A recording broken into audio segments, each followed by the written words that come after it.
we're ready. If you want all together, Okay. No wonder they used to do that.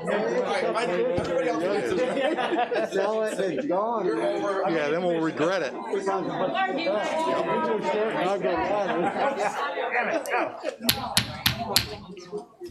Welcome, everybody. Let's start off with the committee meetings, then we're going to have a special board meeting later on at the end of the meeting there. And I decided that we'll have 2 meetings a month now. I think we're getting far enough along in this pandemic to have a business meeting once a month, and then that will give people the chance to speak at the board and all that, instead of waiting around not knowing when it's going to happen. But we do have 2 items that need to be taken care of tonight. So let's start off with the Pledge of Allegiance. Pledge allegiance to the flag, United States of America, to the republic which stands, one nation, under God, indivisible, with liberty and justice for all.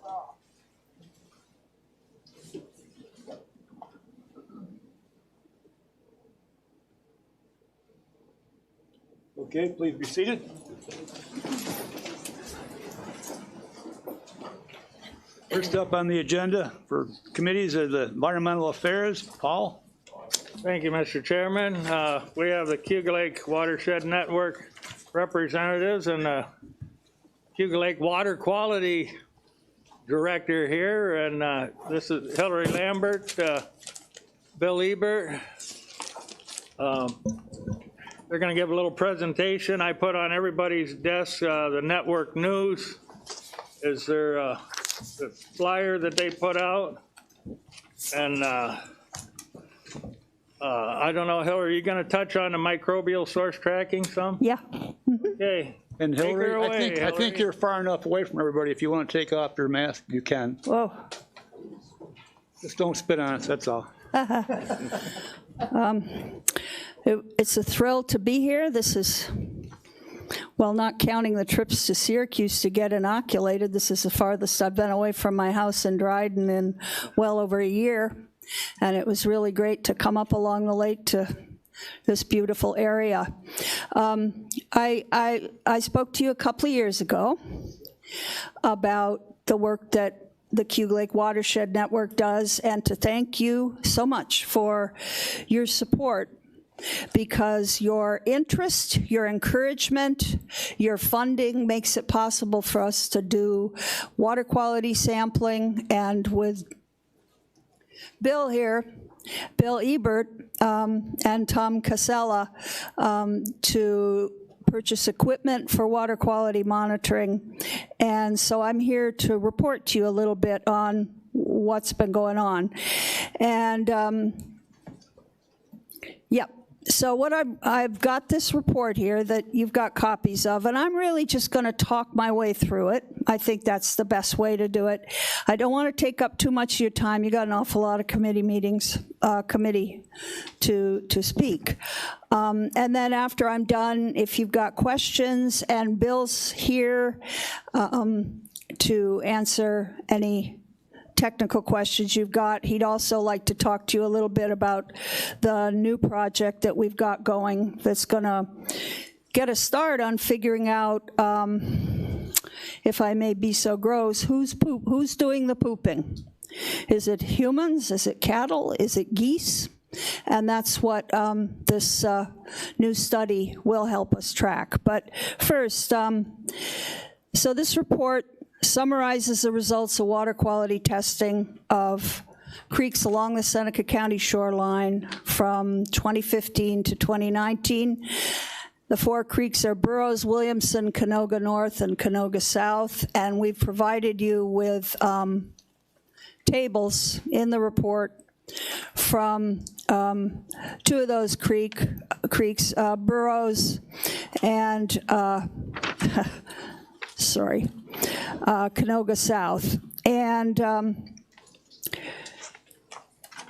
water sampling team, that's Bill Ebert and Tom Casella, have been sampling these creeks for nearly 7 years. And these data are online at the Community Science Institute's website. You've met Steve Penningroth, the head of the Community Science Institute. He was up here a couple of years ago. I'm afraid you may, there's an awful lot of groups with Cayuga Lake in their name who come and talk to you, and I'm sorry if we make things a little complicated, but Steve's the one who's got the water quality lab. So he trains local residents to do reputable and dependable and defensible water quality testing. And his lab analyzes it, and then if you go to their website, cayugalake.org, communityscience.org, you can, with a little clicking around, get to see the history of all of the sampling on all of the creeks around Cayuga Lake, including the ones that our little team here have been taking care of. Let's see. So in 2020, you know, that was a dry year. Hope this year isn't quite so dry. And only 2 samples were taken. But the sampling has been steady now by Bill and Tom 3 to 4 times a year for 5 years or more. And so, looking at the 5 years of data collected on the 2 creeks, the results are clear. You'll see, if you look at the 2 tables, the red numbers indicate that water quality measures that they've taken are above New York State Department of Environmental Conservation guidance values. And for several measures, these values are exceeded many times over. And so if you look at the columns for soluble reactive phosphorus, total phosphorus, and E. coli, which is an indicator of pathogenic bacteria, you can see that on numerous occasions when they've done sampling, they have the readings come back from the lab above the guidance values. And as indicated by the red numbers, the soluble reactive phosphorus and total phosphorus are entering the lake at high enough levels to feed the growth of algae, aquatic plants, and invasive mussels. I mean, I can't go so far as to say they are causing those problems because, you know, we're not detectives here. We haven't made a causal link, but the numbers in red indicate that the pollutants or excess nutrients are entering the lake at levels that could feed and explain some of the water quality problems that folks along the shoreline report. And E. coli especially has been measured at levels where, as Bill Ebert so pungently put it, state guidelines indicate everybody out of the pool. So, in other words, the water in these creeks is frequently above the guidance values for these nutrients and E. coli. So, these numbers indicate that nutrient flow into Cayuga Lake from these creeks is too high. And where agriculture is the main contributor, improved farm best management practices could and do reduce this contribution. And I know a lot of that work's going on up here. We hear a lot from Aaron Parazzini at Soil and Water, and we know there's a lot of really great programs, and that's really good news. And you know the various best management practices available. There are financial incentive programs and so on. There's a but coming up here. Let me read this last paragraph. The reduction of nutrient-rich runoff would benefit Cayuga Lake by reducing algae blooms and weed growth, we suggest, but would also benefit farmers by keeping best soil and nutrients on their land. Now, the but is that we know perfectly well that not all of these excess nutrients are coming from farming. There are other sources, such as defective septic systems, geese, our beloved geese, and other wildlife sources. And so during 2020, Bill and Tom were contacted by Doctors Michael Schumer and Hyatt Green at SUNY ESF, who have got the lab capacity to start figuring out who exactly is in the E. coli bacteria area of these excess nutrients, what critter, what animal is contributing, and in what percentages. I don't exactly know yet how they will present their data. Bill spent a lot of time with Dr. Schumer last weekend and may know a bit more. But what we managed to get a grant from the Fred Emerson Foundation in Cayuga County to support this. And so with the funding that you're providing and the money that will help support lab work and a lab assistant and a field assistant at SUNY ESF, we're going to start, assuming the creeks flow this year, doing a study around the Seneca and Cayuga County creeks starting this month. Right, Bill? Yep, he says.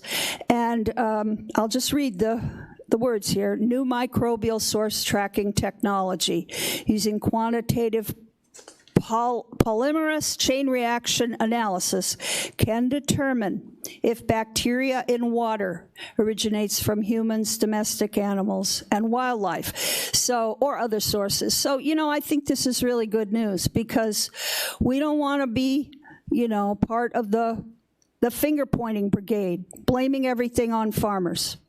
That's not fair, that's not true. And this will help to sort out where the problem comes from on these creeks around Seneca and Cayuga County shorelines. So 3 samples per creek will be collected once every 2 months. And in Seneca County, the creeks are Sheldrake, Burroughs, Canoga South, Canoga North.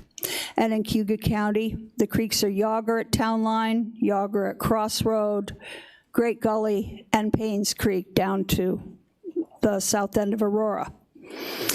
And so the resulting data will provide information about which species are contributing excess nutrients to the creeks and lake.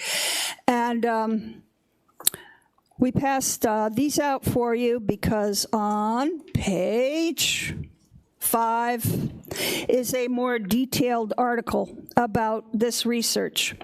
And also, I'm sorry I don't have a lot of extra copies for folks, but this is also available at our website, cayugalake.org, under news and events. That's where the newsletter is stashed, and you can click and have a look at it there. So the preliminary work for this 8-site creek study was carried out during 2020. Lovely pandemic 2020, when the team had the time to develop a stormwater sampling plan and acquired sampling skills for the creek sites. But the weather did not cooperate for a lot of sampling, as we said. Also, in addition to nutrient water sampling in 2020, the team designed a program to define the volume flow of the creeks as a function of stream height. They purchased a water velocity meter and 3 pressure sensing units to indicate stream height, and these units are installed in several of the creeks. I think you had a little bit of adventure last summer, Bill, when it turned out that a road crew was going to be working on one of the bridges and you had to rescue your research unit before it got cut loose and vanished. Now, I'm just going to close here. There's a little bit of information here for you about who we are, the Cayuga Lake Watershed Network. We've been working with communities. We're a membership organization for the public, for people, for families, to help them understand what's going on with Cayuga Lake. Our sister organization, the Cayuga Lake intermunicipal organization helps municipalities work together to solve water quality problems. I think probably a number of you are familiar with and work with the Seneca Lake intermunicipal organization, because of course your towns span both lakes, and of course that's a lot of organizations to keep track of.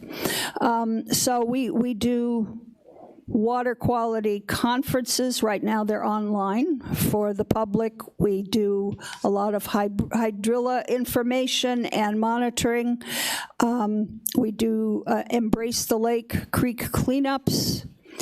And we've got, in addition to this great crew here working on your creeks, we've got volunteers who are doing regular monitoring of Yager and Great Gully and other creeks on the East Shore, and also Milliken Creek down in Lansing.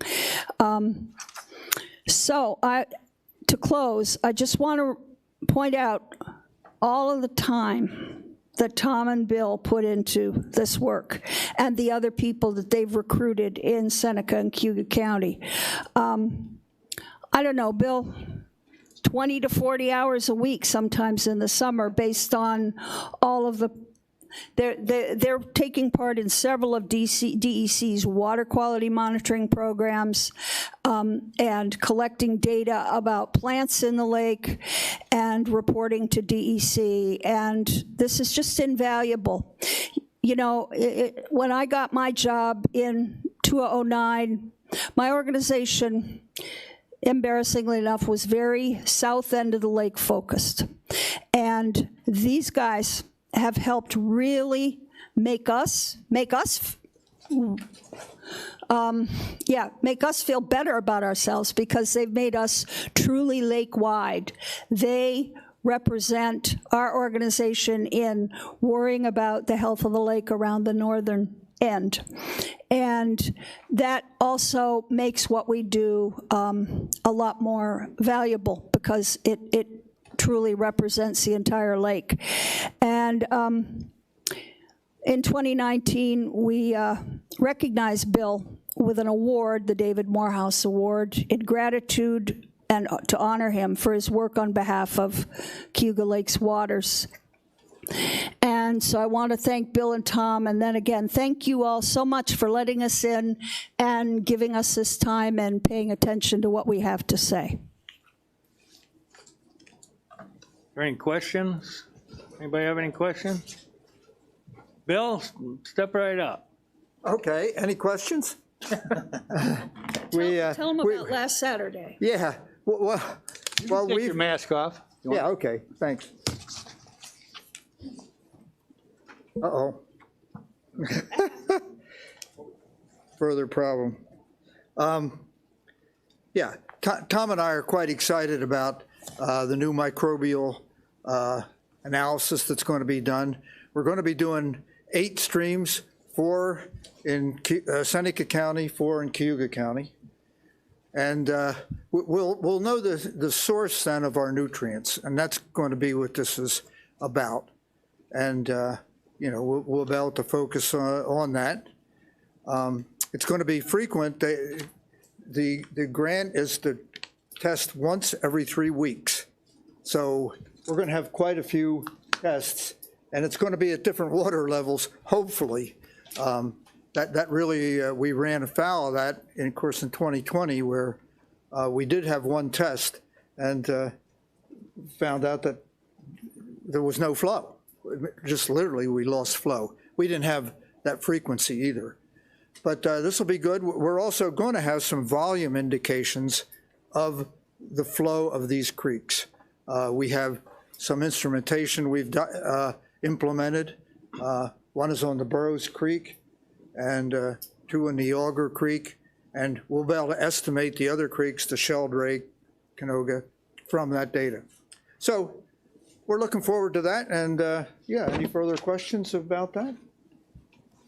I'd say, Hillary, you found the 2 of the best guys around. I will vouch for them. Yeah, I agree with that. Thanks, Bob. Okay. Thanks. Okay. We've taken up enough of your time. Yes. My question would be, if you're going to be testing the waters for geese poop, as you said, you need to be doing it pretty quickly, because in 3 weeks or so, the geese will be gone.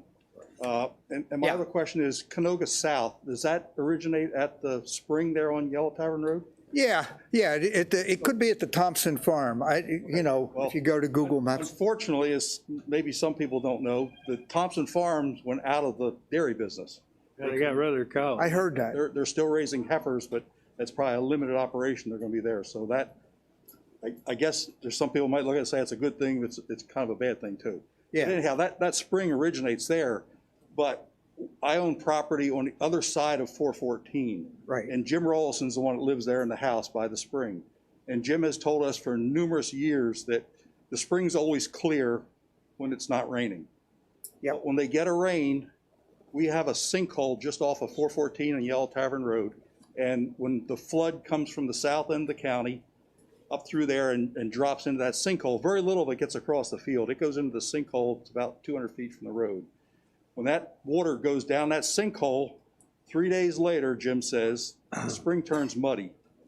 So there's some things there that would Yeah. play into that. Right. That spring, Yeah. if you wanted to come up to my farm and do some water testing there, I'd be glad to.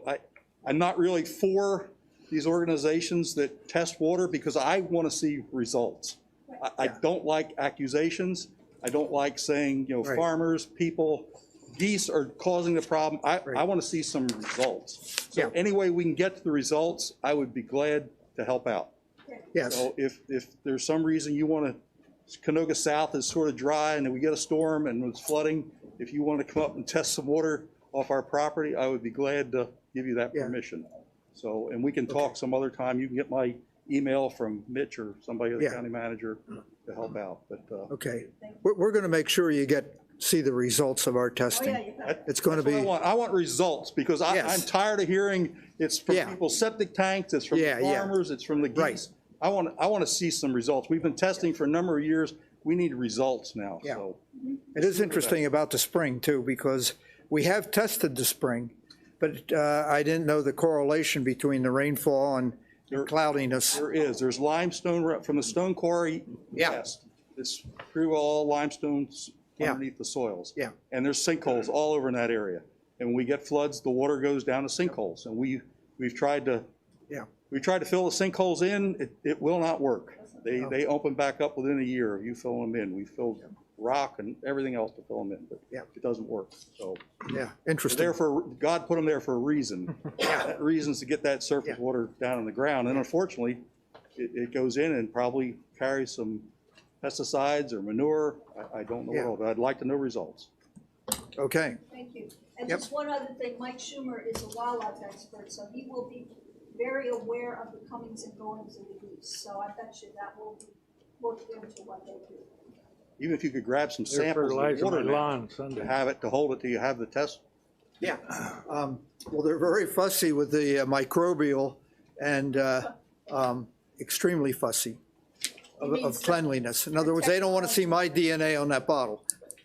So we have special handling procedures, and they're going to be with us for the first tests at least, to make sure that we handle it so that they know. Can I say, do we have enough time? Can I say one other thing? I think I saw in the article that you sent to us about there's going to be some carbon dollars out there that could be used to help this. But you've got to realize New York is a fringe state when it comes to growing crops. We may not look at it that way, Yeah. but the Midwest does, and our government looks at it as a fringe state. There will be no carbon payments made in New York State for years down the road. There'll be very few of them, and the problem is, my farm, we've been no-tilling since 1988. So according to the way the programs are written now, and even by the private companies that are paying out some money right now, we would not qualify for that, because we've been no-tilling for 30-some years, 40 years almost. Because we've done that, and we've done the right thing, we don't qualify for any of that money. So they're making this program backwards, as far as I can tell. So what I'm hearing from farmers, and I belong to a national group that is looking into this problem, farmers are going to start buying plows. We're going to go out there and we're going to plow up our ground that we've spent 35 years protecting because of a government program that will pay us some dollars. Because if I don't collect that money, that puts me at a disadvantage to my neighbor that has not done good practices for the last 30 years. and he's been polluting the lakes and stuff. So, you know, to say that the carbon program is going to work, it's already a failure. It is not going to work. The farmers will get pennies on the dollars. The government will make billions of dollars collecting big payments from polluters out in California, and the farmers are going to get the short end of the stick. So I just wanted you to know, do not put your hopes on carbon payments to help us, because it will not. New York is not going to see this money for years and years down the road. That's interesting, because I have saw where the carbon sequestration program is being implemented, and we were hoping that. We had high hopes, and I was on a Zoom call yesterday for an hour with the Bear Corporation, Okay. and they're paying $9 an acre. And they got a third-party verification, but they're paying $3 an acre to a farmer that no-tills, and they'll pay another $6 an acre to that farmer if he uses cover crops. Yeah. $9 an acre. I think the average rent here in Seneca County is between $60 and $80. It's peanuts. It's not enough for a farmer to get involved, to have somebody come on his property and look at his fields and see what he's doing. And she admitted, the woman that was doing the talking from Bear, it's not going to happen in New York for years. So Well, it's disappointing to hear. very, you're not just joking, because we were looking forward to helping do the right thing, and Yeah. the government's going to make us do the wrong things. Okay. Great note to end on. Okay. Thank you. Yeah. Thank you. Yeah. Thank Thanks, you. Bob. I just have one more thing here. Well, thank you very much, Jen and Hillary and Bill, for coming and for all the work you do. I had a chat with Scott King yesterday or today about, this is Adirondack Explorer, bi-monthly magazine, I think. It always has interesting articles in it, but it says they were talking about septic systems around Lake George. They had their first harmful algae blooms here recently, and the lake is the industry up there. And I come across the one paragraph that says, across New York, other water managers have decided septic regulations are worth it.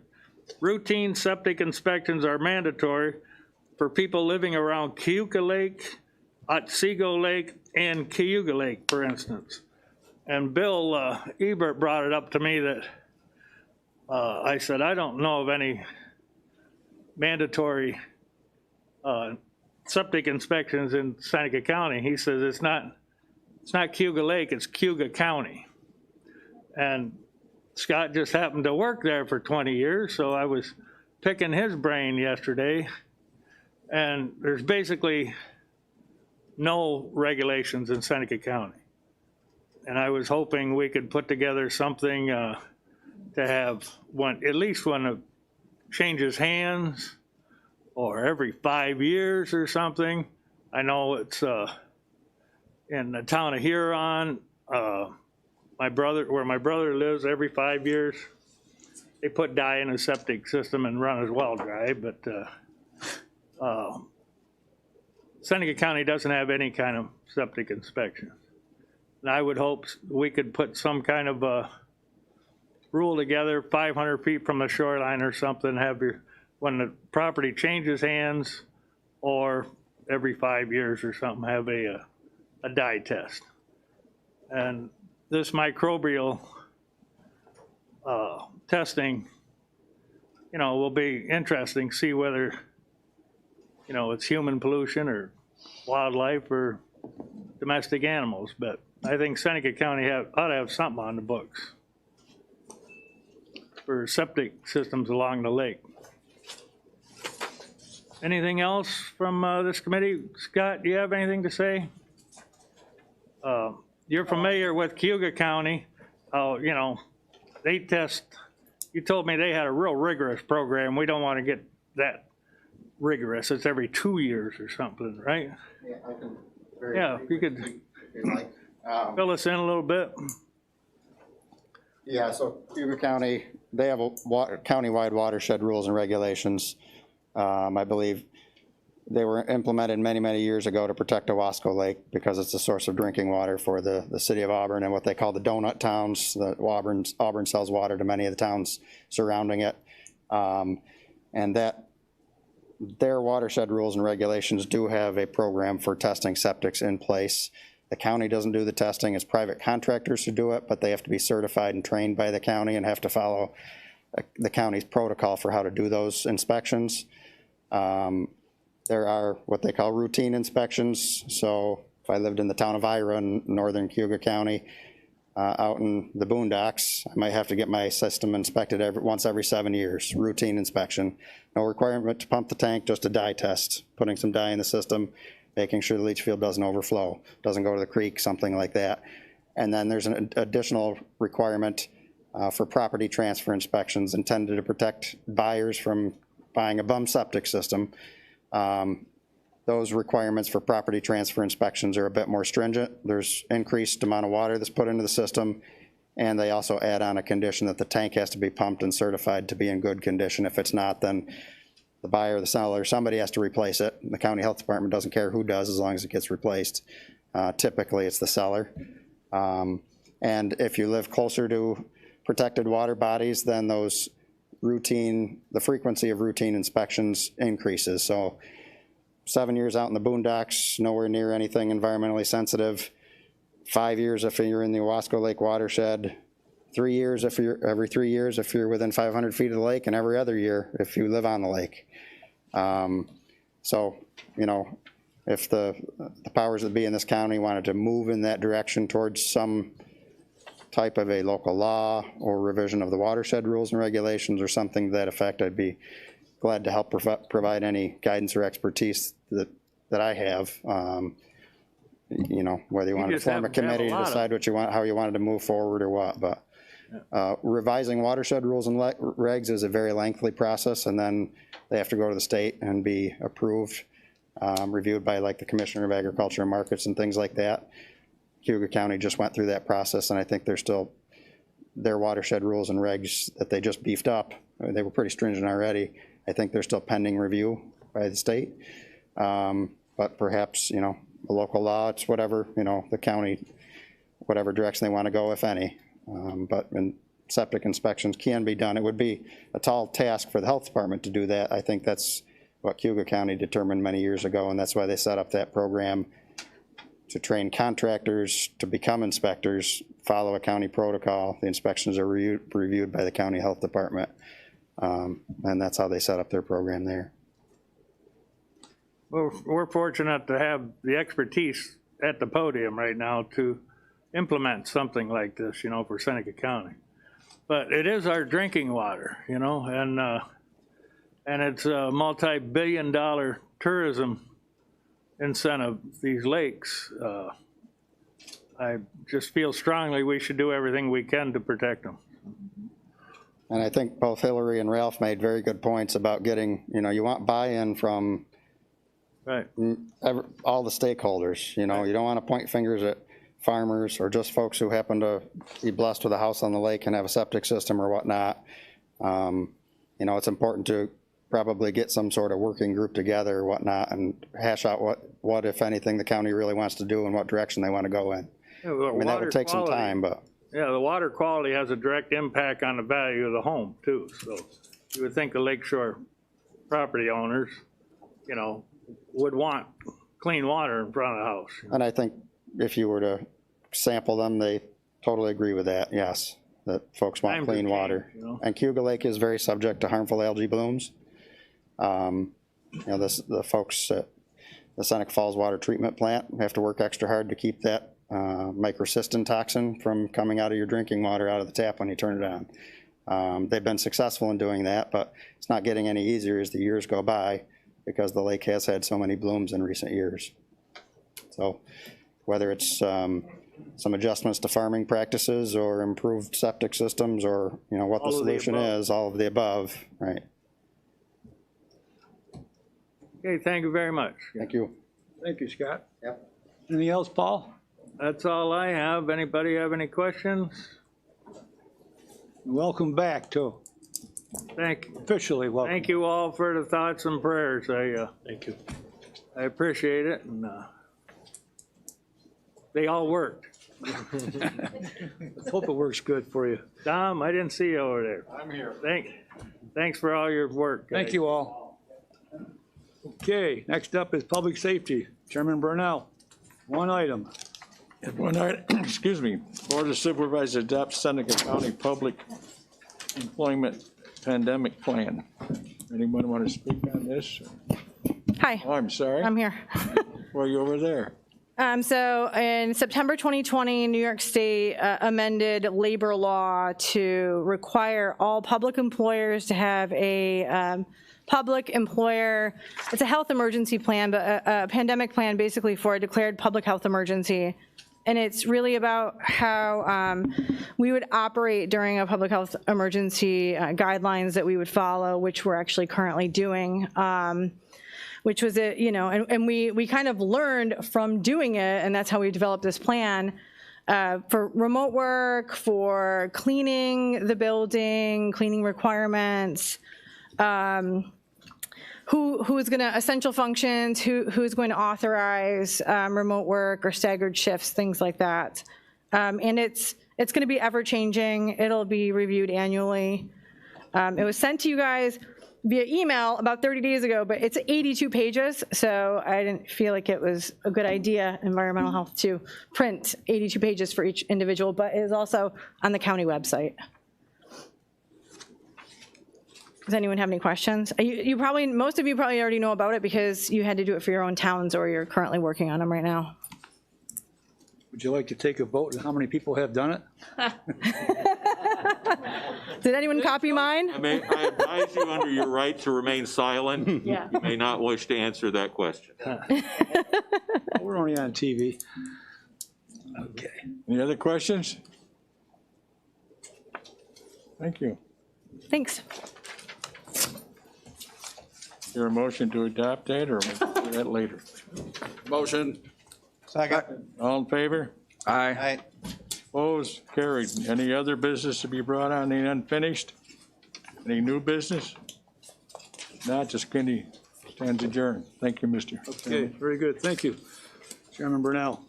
Next up is Mike Farrar. He probably can't hear us, where he is anyway, but Supervisor Lott will take over the meeting. Okay. First issue is Board of Supervisors lift hiring freeze for Seneca County. Chris, you want to? Yes, sir. So we originally implemented the hiring freeze last year as a precautionary measure after being advised of forecasted budgetary constraints. All the departments heads have continued to act diligently and conscientiously towards ensuring the efficiency within their departments, and will continue to do so even after this policy has been lifted. But after further review, it is suggested that we lift the hiring freeze at this time. Last year, there was a total estimated savings from what was budgeted for a grand total between full-time and part-time at $2.4 million.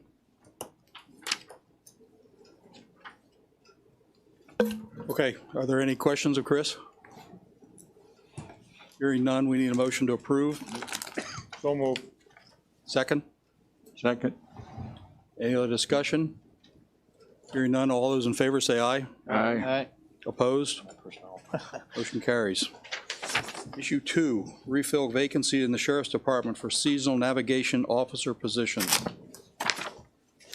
So this request comes annually. It is a seasonal position. This is more or less for our boat patrols. The sheriff has 11 vacancies available.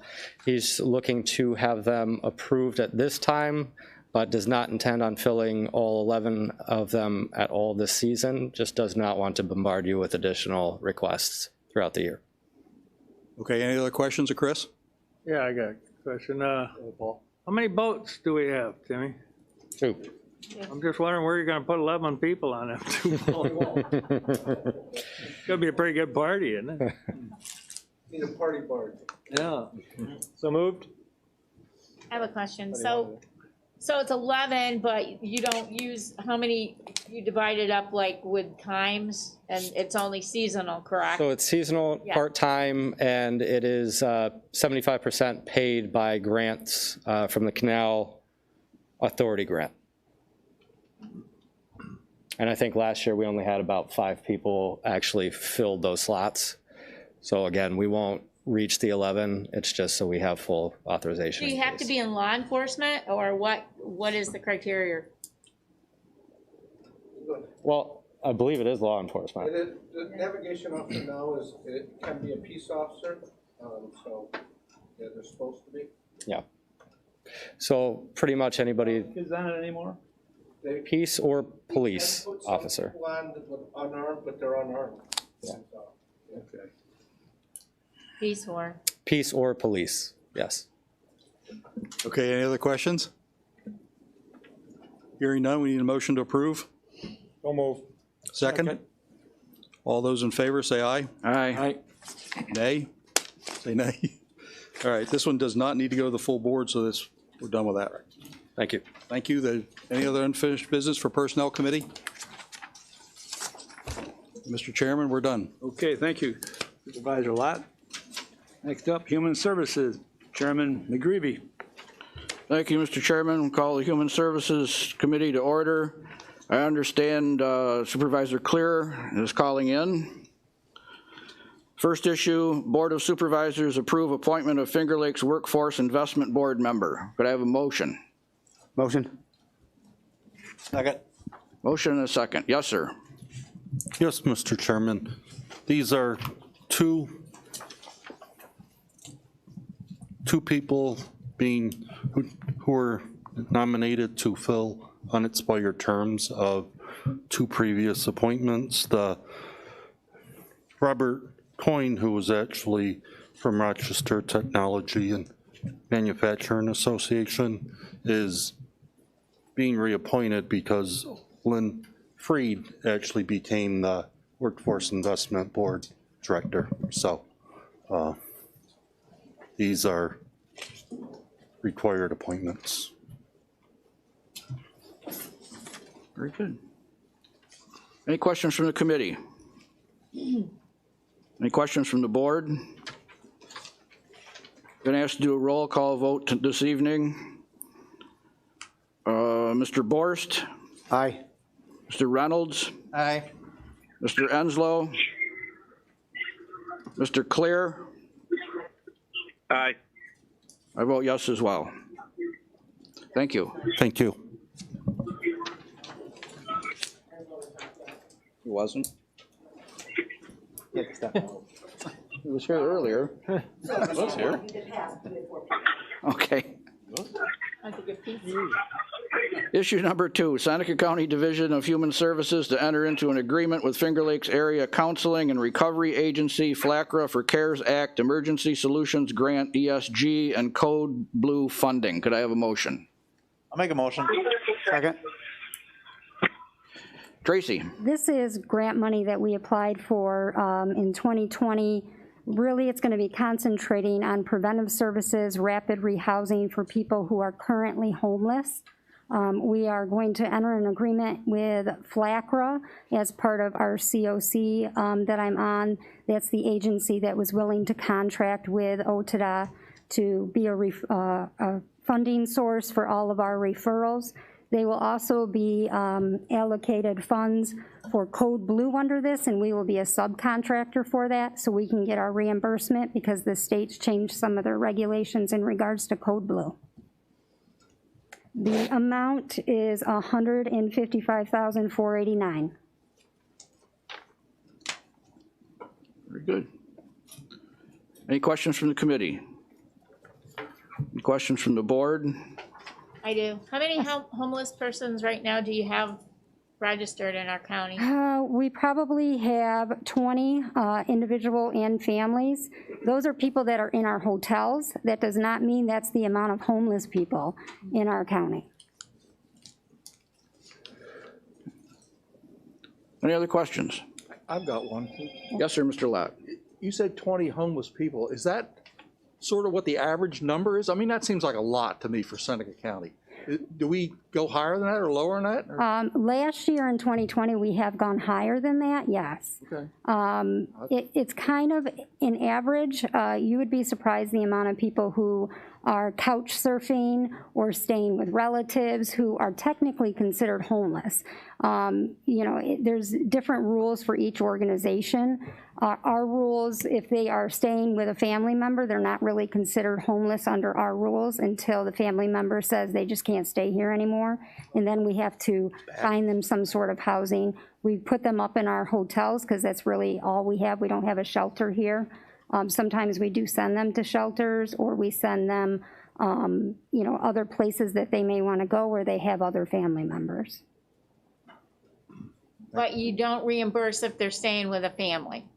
Correct. You reimburse the families as you would a hotel room, or no? It depends on how the application is filled out. Okay. If they're considered the landlord, we could do that. But they also do qualify, if they're living with a family member, they can qualify and apply for SNAP benefits, Medicaid benefits. So it really is based on the individual application. Any other questions? If not, we've had a motion and a second. We have a roll call vote. Mr. Borst? Aye. Mr. Reynolds? Aye. Mr. Enslow? Aye. Mr. Clear? Aye. I vote yes as well. Thank you.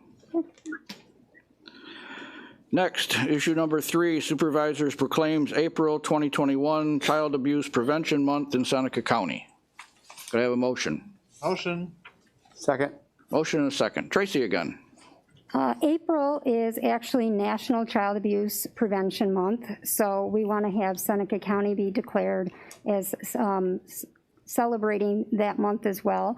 It's listed in this proclamation the number that people can call.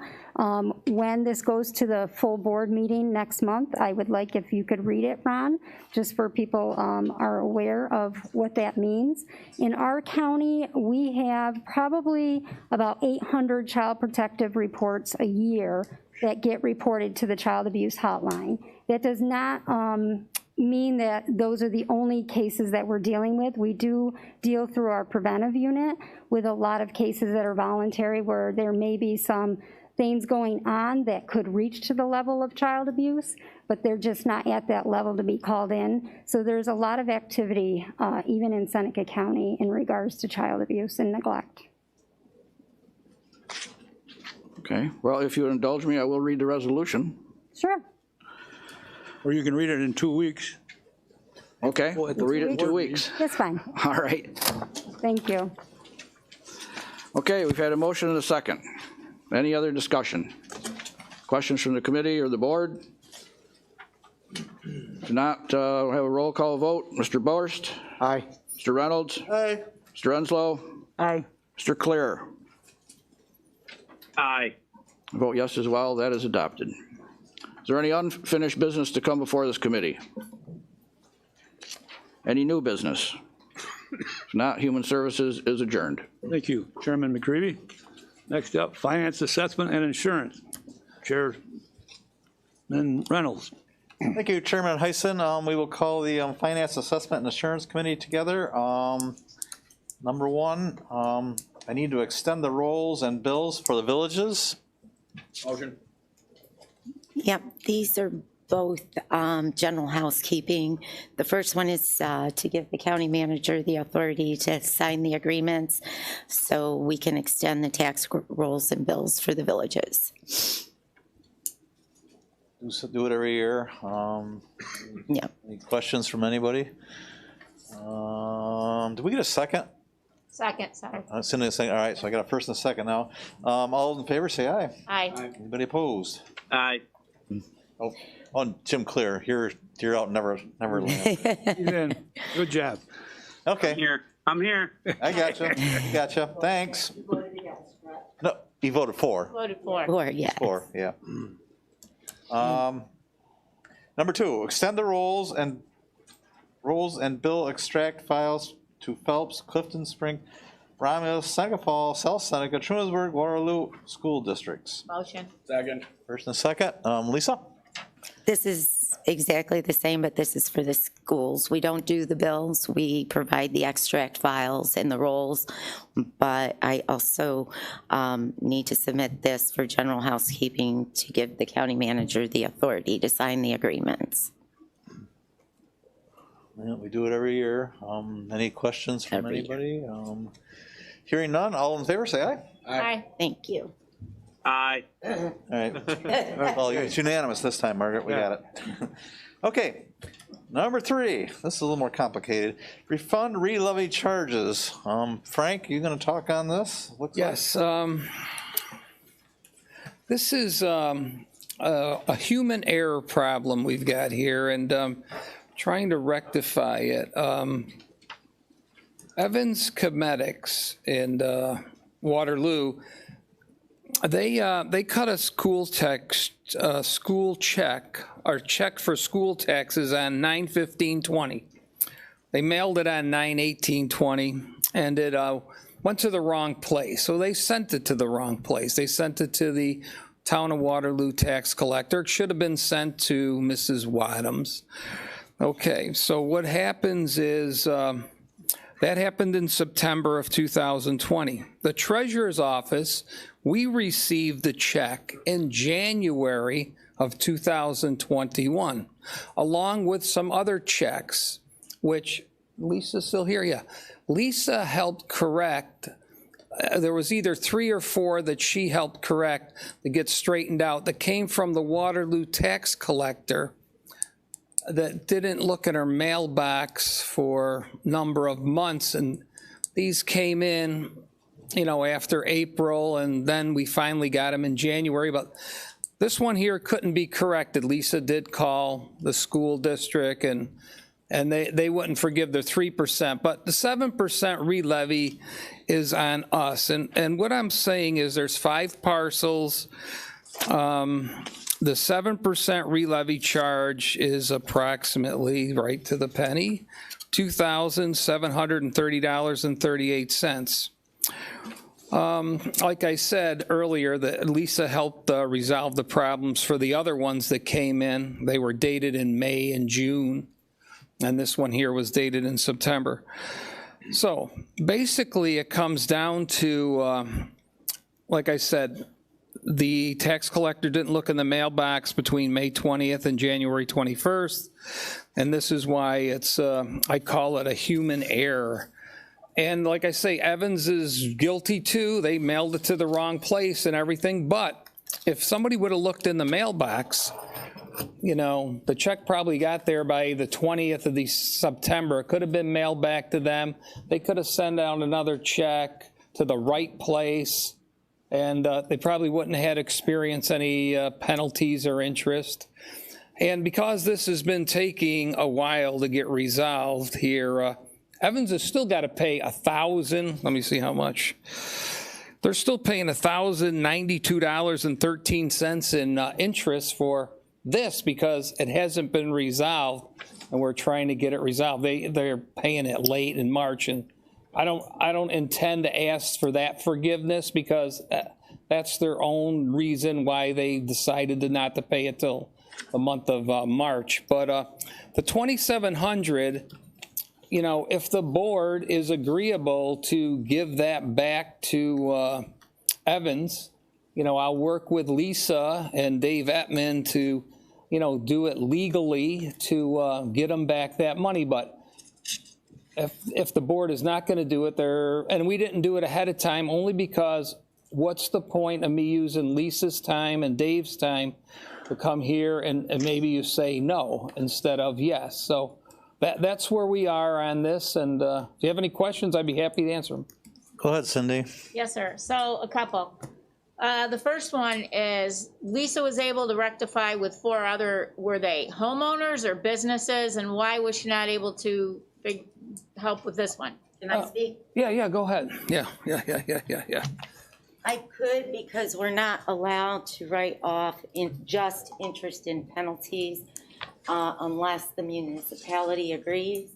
The ones that were involved did agree. They were fairly smaller amounts. Most of them were private people. Evans Comedics contacted the school late November after re-levies were submitted to my office. At that time, the school told them no, due to the fact they mailed it to the wrong address, made it out to the wrong person, and for the incorrect amount. So without, like Mr. Northrup, Don Northrup, the Village of Waterloo, I went to him, he signed his, Frank signed for the county, and that we can do. They were much smaller amounts though. So it's the school that doesn't want to do this, correct? The school doesn't. They won't pay. We Where's can't the do money a gonna charge. come? Where's the money gonna come from to make the school get what they want then? We still owe them the 3% no matter what. The only thing Frank's asking for is the 7%, the county interest, correct? Oh, it's county, okay. We got a question from Jim. Jim, you're up. Jim Clear, yeah, let him go. Okay, so maybe this was already addressed, and I think it was, but the check was mailed late, correct? No, it was mailed on September 18th. I've actually got the envelope right with me right now, the original envelope. Yeah, they paid it on time. Attempted to. So they paid on time, but it was Wrong place. was just an error of our tax collector not checking your mail? That's what I believe, because we didn't get the check in the treasurer's office till January, and it came with like 3 or 4 other checks that were, or envelopes that were dated May and June. So I did send a letter to the town supervisor, Mr. Trout, and I think he's taking care of the problem. So this isn't going to happen again. Yeah. Well, that's where I know that Supervisor Trout's aware of these issues because we work together on some stuff, and I work at the town. I personally would have no problem if the check was mailed prior to the due date. My feeling is that they shouldn't be penalized for something that tax collector didn't do their job properly. Frank, the May and June. Show the check. Let me show it to the chairman of the board so we can verify it. I trust you. Oh, yeah, there it is. Okay. But you're saying May and June, that must have been in that box for the village taxes too. Yeah. So Everything was. There's a couple bunch of village taxes, and then this school tax came in even later on. Yeah. Well, this is just a mailbox for the town and county taxes at the start of the year. It was the town, don't say village, It's a town mailbox. It wasn't. That's what I mean. not the village. No, but the village sent the village taxes there. How'd you get the village involved? Because the portion of the interest we needed to write off was the village re-levy amount on the town and county. Oh, okay. You got the village re-levy and the county re-levy. Yeah. Okay. We're just gonna open our mail next time. Have we ever done anything like this before for the same kind of maybe circumstances? I don't know. Can we legally do it? Yes, we Okay. can. I mean, it's as Frank pointed, it is a human error administrative. We can't do anything about the school, but we can, I mean, the re-levy fee that is being proposed to be waived is, it's not necessarily, want to say, money that we're pulling out of our pocket. It was a fee that was probably, would have been improperly imposed in the big picture of life. So there's no problem with doing this legally.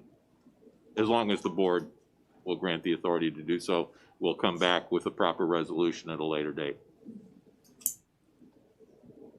I don't have no problems waiving it because it was not really their fault. It was just like say miscommunication. Looks like. Yeah, what do you guys think? They haven't paid the taxes yet because they got to pay the full amount, right? Yeah. They're actually paying more than for the town and county tax. They're actually paying them in March, and they realize that they're going to have to pay, $1,000, whatever I told you, $91 in interest for this year. But they're going to get it back on track. They didn't want to do anything. I finally told them, you got to pay it. You can't wait for me to get this thing resolved. So they did send the check out in March. So they paid the school tax, Frank? They paid it up, so now they paid it all up, everything. We'd send them a check for $27.30 then. We will, if the board says to do that. Okay. The school's issue with the whole thing was whenever they mailed the check, they never contacted the school until it was very late November, after re-levies had already been submitted to my office. That's why at that time they told them no, they weren't gonna waive any interest or penalties. Okay, I'll make the motion. Well, this was more, I believe, as a consensus of the committee. We still have to draft the appropriate resolution. So this. Oh, I gotta build a resolution, all right. A testing of the waters, I think, is what Frank and I talked about. All right, what do you think, committee? Direct Let it go. the attorney to draft something for. All right, Okay. Cindy, you go along with that. Jim Clear, what do you think? I think as long as the check was mailed at the appropriate time and postmarked by the appropriate date, and it was an error by the town of Waterloo tax collector, that they should be refunded the 7%, because the tax collector doesn't. I can speak in that she doesn't always come in and check the mail, so it shouldn't be the taxpayer's fault for mailing the check on time and paying all that interest. And they do have a very large assessment in the village of Waterloo. They're a pretty big player in Waterloo, I think, aren't they? Yeah, their school tax bill was, well, over $37,000. Yeah. We're good. Good. 37,869.40. Thank you. So you're gonna take a vote to bring it up at the full board meeting then? Yeah, we said go ahead and draft it up. Yeah, we gotta draft it up, so there's not much to vote on yet. Okay. So, Mr. Ottman, you're gonna take care of that? Frank and we've already talked about it. We'll go ahead, it'll come in on the next cycle. So we have the next. What do you mean next cycle? We don't have a resolution prepared for tonight. You have we have another meeting. We can do it we can probably do it in front of the, and we also have to do a public hearing with it. I don't. Public hearing with it? Anytime we do under the. 1182, we're gonna do it. Right, local, We gotta do a public. real property tax law requires a public hearing. So we need a resolution to start the public We hearing. need a resolution to schedule a public hearing, you're saying now? In the second week of April, we're gonna have a public hearing? Is that what you're calling for? No, let me rephrase this. We will now take care of putting this in the proper form, in the proper timetables, but it's not something we can act on tonight. Chairman Heisen? Yes. What? Is Lisa Ketchel still there? Yes. Yes, sir. Okay, so Lisa, can't we do a corrected tax bill for this, or is this above and beyond the amount? I can't touch interest and penalties. I could have if the school agreed to it, but once the school said no, my hands are tied. I can't do it. I mean, I could do it with I'm sorry? I was just going to comment that I think what Frank said, this 7%, this is not coming out of our pocket. It's just above and beyond. They're still paying their taxes. They mailed their check on time. So it's not like we're losing any money on this. But it's not the point if we're losing money, Jim. It's the point what I can and can't do. And I'm not legally able to do it. No, I understand that, but I just wanted to let the board know that. I'm sorry, I'm having a hard time hearing you. No, I said I understand that. I want the board to know that we're still retaining our tax money on their property, but we're not losing any money. That 7% is just above and beyond. The 7%, and then what we charge for the re-levy, we tack on an additional 7% just to put that re-levy on the bill, and then it continues to accumulate interest and penalties. We're not reducing the tax bill at all. They still have to pay the school tax bill plus the 3%, and everything else will be waived after the that, interest correct? that's accrued for January and Correct. February and March, they're paying that too. So they We're are not paying that. forgiving that. They owe $1,019 in additional interest to us, and they wrote a check for that. From the time they contacted you to now? Okay, because they're, okay, yeah. All right, back to the same problem. So, Mr. Edmund, you're gonna get it all Yes. straightened out, so we'll do it I'll next work with cycle, the correct? treasurer and with Ms. Keschel, and we'll get it all squared away for the proper, it'll come back to committee, and then we'll come out again. Okay, all right. All right, is there anything else for the finance committee to deal with? I hope not. Okay, I guess finance committee is complete. Okay, thank you, Chairman Reynolds. Next up is Public Works, Chairman Trout. Issue 1, supervisors authorize highway superintendent to purchase a Bobcat compact excavator E50 R2 series. Motion. Second. Motion made and seconded. Roy? It You're is in buying the one. 2021 budget and it will be well used. Okay. Questions? Hearing none. Motion made, probably seconded. All those in favor say aye. Aye. Opposed? Motion carries.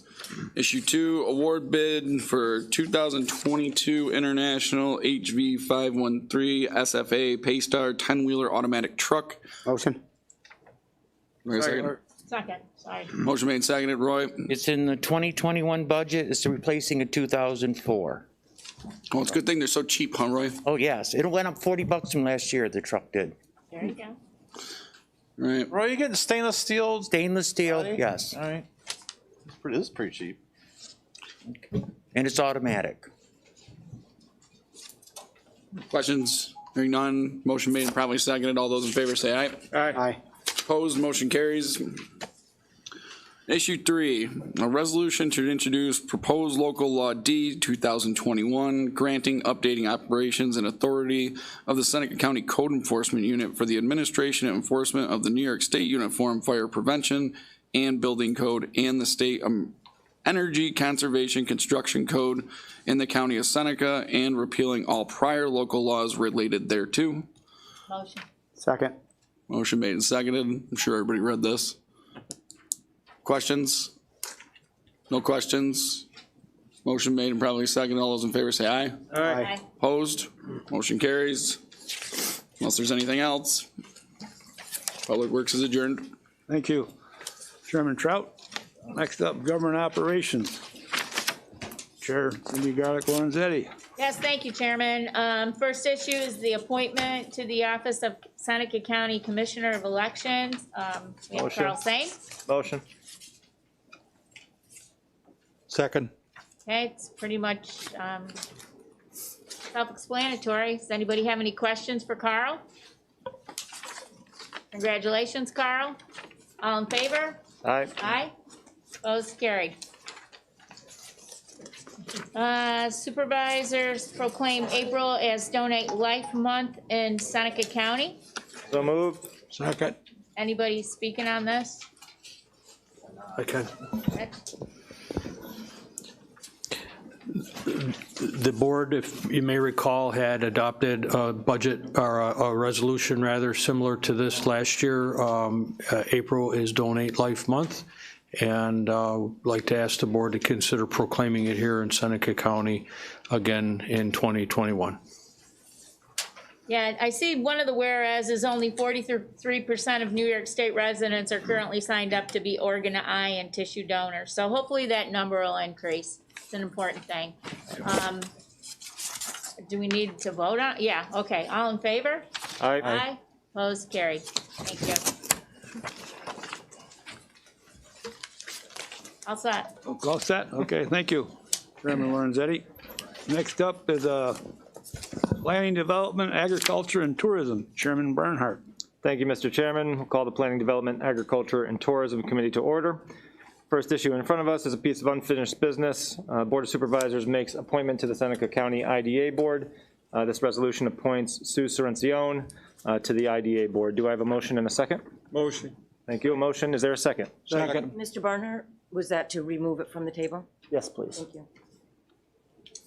It is back on the table. Is there any discussion?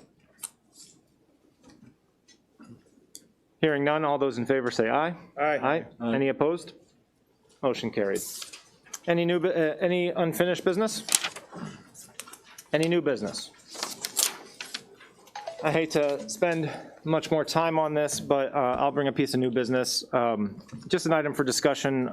This particular appointment to the IDA has been a little bit more contentious than any that we've had in the past 15 months since I've served on this board. So I was just wondering if this board would like to consider a little bit more codified structure of making appointments, or agencies that could make appointments or nominations to the board. Just something that's a little bit better to streamline the process. Wondering if anybody has any thoughts. I would definitely like to see something done. I saw something I thought either came from you or from the IDA that had some outlines of what we should do. And if that's the case, I would like to make a motion to approve that. Sure. So there was an email that was sent by the IDA that had highlighted some past practices, I think from 2016 or 2017. I think before we get too deep into that, perhaps we should share that email with the other supervisors so that they can have a little bit more context. I think my thought here was that, I guess my questions are, how do we get a pool of candidates for the IDA board, and how is that sort of streamlined to the board? And then what agencies should be able to make nominations to the board or send nominations to the board, whether or not we consider them.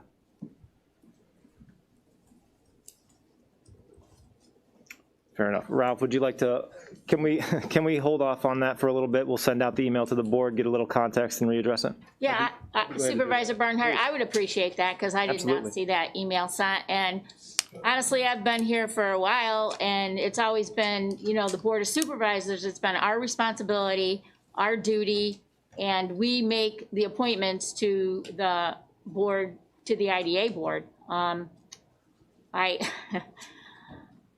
There's really never been issues until there's been people that have said we want this person or that person. I could go on into it, but I won't.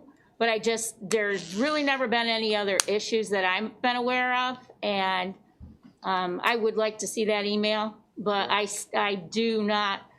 strongly disagree with taking it out of the Board of Supervisors' hands out, but I would like to look the email and consider. Thank you. No problem. Yeah, so I don't want to take it out of the Board of Supervisors' hands, but I just want to be frank here. This appointment, in the 15 months that I've served, had more backroom political pressure than anything else that I've discussed in the past 15 months, and I would just rather put that right out in the public, have everything be straightforward, have the board consider the nominees, and not have that sort of back and forth. I don't think that was... it wasn't pleasant, and I don't think it's fair. No, it wasn't fair to the candidate that it happened. Absolutely not. And there were other circumstances that had never come forth, other people that, from another county that sent emails that I didn't really think were appropriate. Yeah, so to me, sunlight's the best disinfectant on this one. All right, Mike, for what Supervisor Lorenzetti said, I don't know that this board has ever named names to be appointed to other than the two that happened earlier this year. And that was something that just sort of slipped by us. I was on the IDA 6-7 years ago, and I was appointed by the IDA to this board and got approved. But I went through an interview process with at least 5 people from the IDA before I was doing it. It was a 2-hour process. It was no little thing, because the quickest way to get rid of the IDA would be to put people on the board that have no knowledge about what the business is of the IDA. And I think that is the agenda of some people.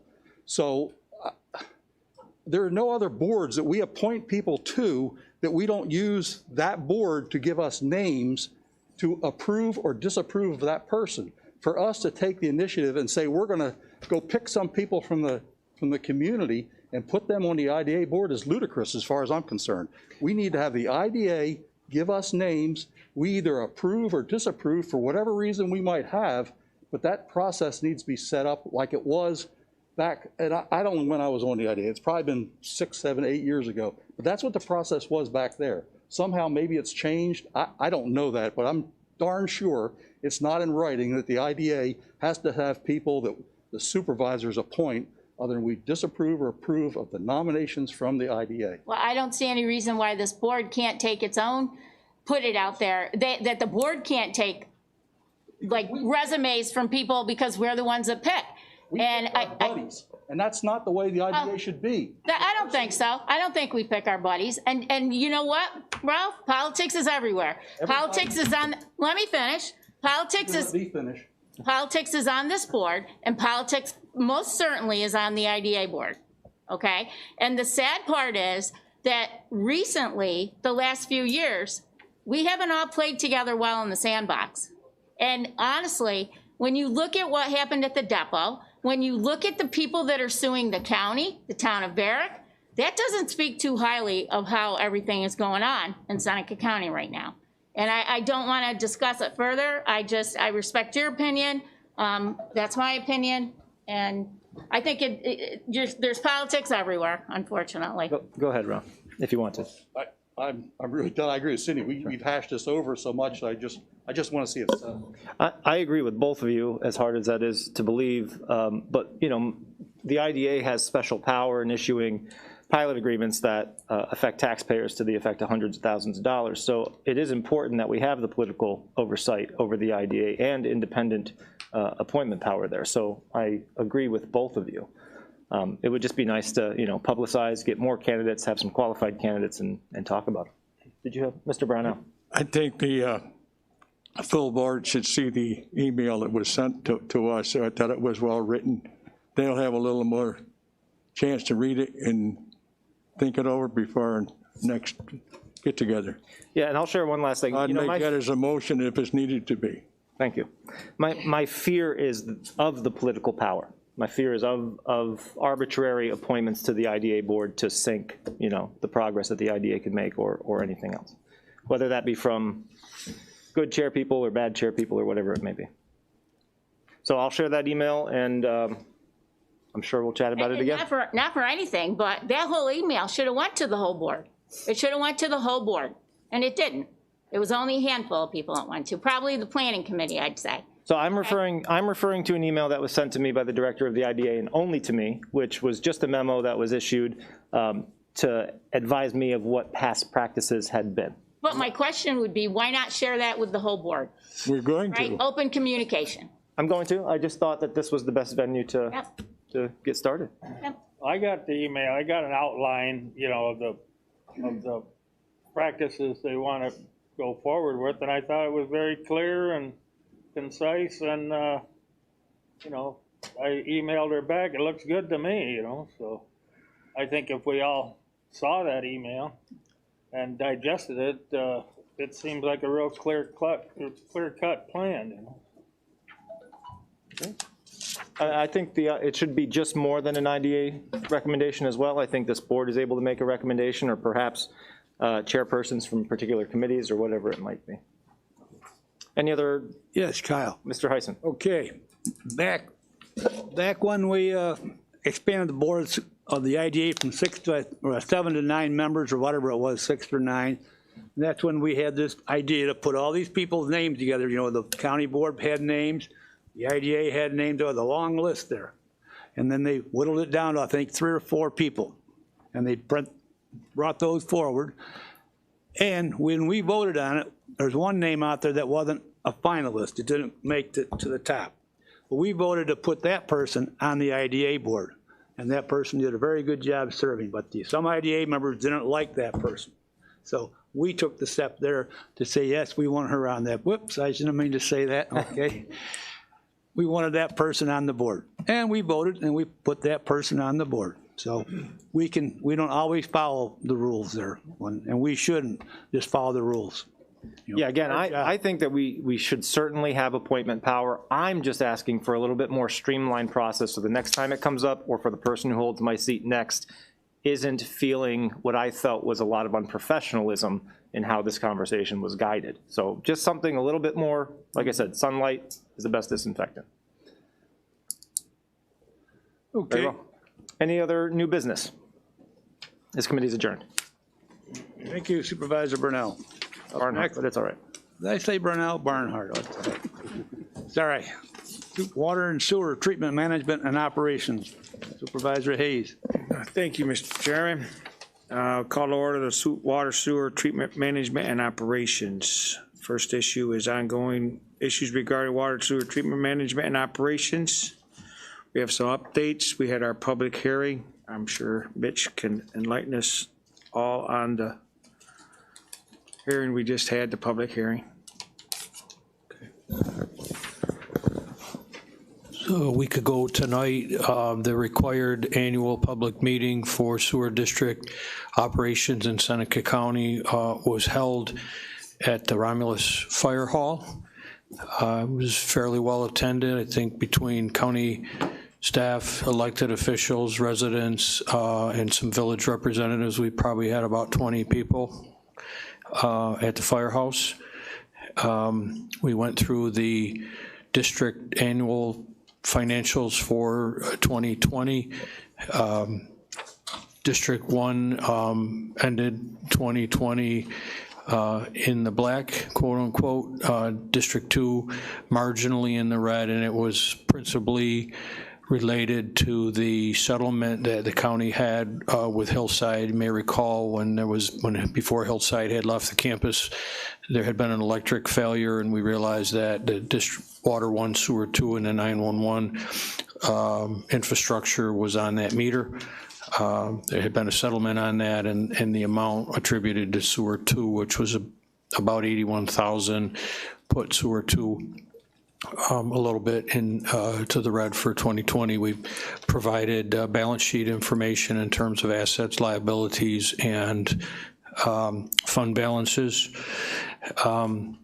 Some of the key takeaways from questions that were either raised in advance of the meeting or during the meeting had to do with how district administrators, county finance will adjust from year to year the EDU allocations, which under the sewer use law is driven by consumption. The plan is that after the first quarter billing for 2021, which is coming up in a little over a week, Haley and I and her staff will sit down and review the consumption for the last year and look to make necessary adjustments. There are some out-of-district users that they're not in Seneca County Sewer 2, but in one or more of the villages, asking some questions about what the consumption adjustment could mean to them. So we have some more follow-up to do on that. At the end of the day, you know, it's about fairness to everybody in the district, and I know that's been an open issue and challenge over the years. Another issue that came up had to do with the potential future further segmentation within Sewer 2 with a focus towards the Lakeshore Landing area. Mr. Admin has done some research on that. We talked about that a little bit, and I think that's probably something that we could bring to next month's meeting with a little more detail to try to get the ball rolling. But Dave, I don't know if you want to add anything to that. I think you're thinking it involves home rule at this point. Right. I have one other memo out to the controller's office for one other option. I did speak briefly with, or I emailed one of Senator Helming's aides. We have just a little bit of time if we have to try the home rule. Again, it would be, even going that route would be difficult, as you can well imagine, in any circumstances, but we still have to try and pursue that option to get things straightened out down over in Sewer District 2. It's well overdue. Thank you, Dave. Another issue that we discussed during the course of the day, last Tuesday, the 16th, the DEC issued its formal approval for the proposed decommissioning of the Hillside treatment plant. Earlier today, received an email from Tim Steve from Hunt Engineers that I forwarded just before committees came to order to the members of the Water and Sewer Treatment Committee. So I think in addition to the further segmentation of Sewer 2 on next month's agenda, we'll need to roll up our sleeves and try to figure out how, from a financial and timing standpoint, and working with the users who are still on the district as we work our way through that. A couple other things that, not so much from the meeting on March 16th, but the DEC is still reviewing the PER for the decentralized option that the board authorized BNL to work on. We do have a meeting, a Zoom meeting scheduled with Docs on March 31st at 10 a.m. So Dave, Bob, Dave, and I are planning to be on the meeting on behalf of the county / the districts. Pete Baker and Ken Knutson from BNL have been invited, and I believe will be on the meeting, as well as some Docs officials. So hopefully that will be a productive online meeting, and I'm going to update you further at next month's meeting. And last thing I had in my notes was that the I&I studies that Hunt completed are also still under DEC review. We're waiting for they had some comments, Hunt answered some questions, but it's still working its way through the DEC hierarchy for final review and approval. So that's what I have for tonight. Thanks, Mitch. That's the updates. Anybody have any questions? Hearing none. Any unfinished business? Okay. Okay, very good. Thank you, Chairman Hayes. Guess the committee part is over with. Want to recess first or just go into the special board meeting? Push on. Okay. Next up is the special board meeting of the Seneca County Board of Supervisors. Start off with a roll call of members by the clerk. Supervisor Reynolds? Here. Supervisor Garlic Lorenzetti? Here. Supervisor Brownell? Here. Supervisor Barnhart? Here. Supervisor Borst? Here. Supervisor Hayes? Here. Supervisor Ferrara? Supervisor Cronewetter? Here. Supervisor Lott? Here. Supervisor McGreevy? Here. Supervisor Heisen? Here. Supervisor Trout? Here. Supervisor Clear? Here. Supervisor Enslow? Here. You have a quorum, Mr. Chairman. Okay, thank you. Okay, please rise to the Pledge of Allegiance and a moment of silence. I pledge allegiance to the flag of the United States of America, to the republic which stands, one nation, under God, indivisible, with liberty and justice for all.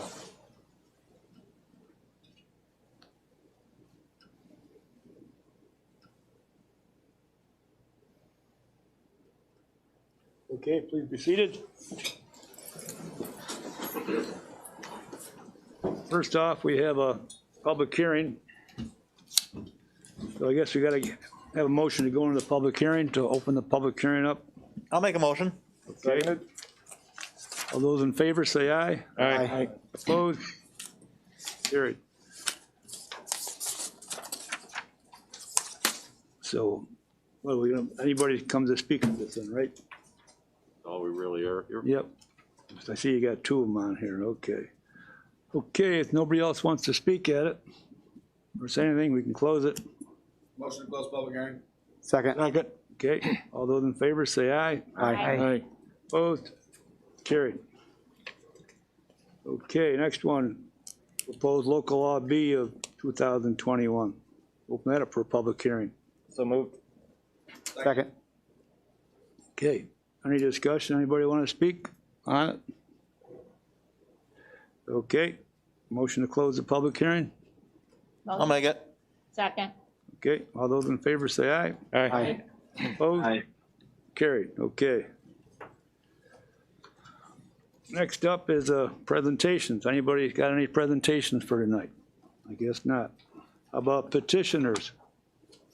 Or any petitions? We don't have those either, but open privilege of the floor. We got two. Which I'll let you go first, Greg.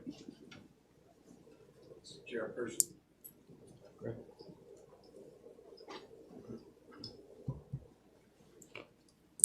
Mr. Chairperson, County Manager Rowe, and all the honorable county supervisors, thank you for giving me the time to talk here. I believe I know most of you. I've met you one time or another. It's good to see you all again. I'm here tonight to speak about, and I'm really not going to get in depth to it because I'd like to have a meeting, but I'm here to speak about my experiences with COVID. I had two experiences. Once when I was called and was contacted that I was in contact with someone with COVID. When the contact people called me from the county, although I knew there was a process in place for you to get contacted, when they did call me, I didn't think it was a pleasurable experience. And I felt that it's good to have a process, but when you implement it, it has to be a good experience for the people who are getting called. The same occurred to me when I was diagnosed with COVID about a month later, and people called me from the county, and there were a couple occasions where people were real nice and sincere, and I felt good about those conversations. But for the most part, there was no empathy with the people who were calling. They wanted to get information from you. When you asked information back, a lot of times the first call would say, well, I can't give you that information, I'm not a nurse, but I can take your questions and I'll have a nurse call you back. There were a number of occasions where a nurse didn't call me back, or I had to wait till the next day. I think the implementation of the process could have worked a lot better if there was some training done on people who called. And I realized it's a hard year, and everything people were getting from the state of New York, it made it hard. But I just think a little training when people call sometimes, and questions they ask, and their empathy, and a feeling that, are you okay, and really meaning it on the phone, would have gone a long way for the person who was in various stages of COVID, and that happened to me. So what I'm asking for is if I could meet with County Manager Rowe, Vicki Swinehart, and the chairperson of the Committee on Public Health. I'd like to go over some things that I went through. I don't think it's a need to rehash everything now. I did send a note to Supervisor Lorenzetti. Supervisor Lorenzetti, if you want to send that out to all the board members, Mitch, feel free to, because I'd like them to see the letter. So I'm asking for a meeting with Mitch and Ms. Swinehart and the supervisor who's the chairperson of the Public Health Committee. That'd be Joe Borst. Okay, Joe. Okay, so you think you could make that happen for me? Absolutely. Okay, thank you. I have one more thing that I'd like to, I saw it on the agenda. I didn't want to speak on it, if I may. You may, you still got a couple minutes left, maybe. Okay. Maybe. Thank you. Look at the clock again. I was looking at this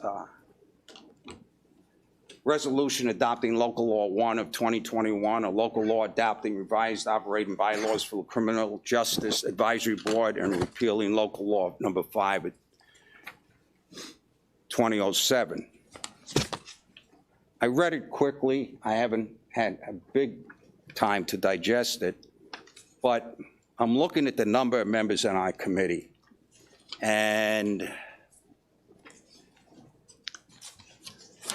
from my time on the board for 6 years, I've been on a number of committees. And there's one committee that I was on that hasn't gotten anything done in over 40 years. And that's the Police Land Claim Committee of the Indians. 40 years, and it's way too large, that committee.